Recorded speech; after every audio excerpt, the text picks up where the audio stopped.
Hi.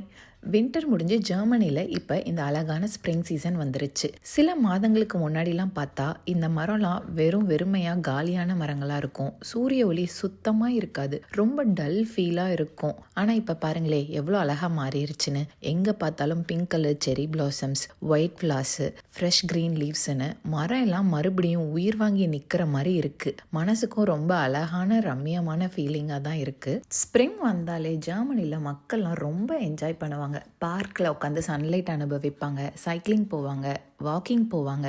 சின்ன சின்ன விஷயங்கள்லையும் ஹாப்பினஸை கண்டுபிடிப்பாங்க. இந்த சூரிய ஒளியோட இந்த பூ இலைன்னு எல்லாம் பார்க்கவில்லை ரொம்ப பிரைட்டாக அழகாக தெரியுது. மனசுக்கும் ரொம்ப ஃப்ரெஷ்ஷான ஃபீலிங்காக தான் இருக்குது. என்னடா இது சன்லைட்டு, பூவு, லீஃப்னு இதுக்கெல்லாம் இவ்வளோ பில்டப் அப்படின்னு பார்க்குறீங்களா? இந்தியாவில் இருந்தப்போ இதெல்லாம் எனக்கும் சாதாரணமாக தான் இருந்தது. ஆனால் இங்கே வின்டரில் வாழ்ந்தப்போ தான் தெரிஞ்சது நம்ம ஊருக்கு அதெல்லாம் எவ்வளோ பெரிய கிஃப்ட்டுன்னு. என்னை பொறுத்த வரைக்கும் ஸ்ப்ரிங் என்ன சொல்லுதுன்னா, எவ்வளோ கஷ்டமான காலமாக இருந்தாலும் அடுத்தது ஒரு அழகான மாற்றம் கண்டிப்பாக வரும். இதுதான் இந்த சீசன் எனக்கு ஞாபகப்படுத்திக்கிட்டே இருக்கு. புது நாடு, புது அனுபவம், தேடல் தொடரும். Tata bye bye from Tamil பொண்ணு இன் ஜெர்மனி.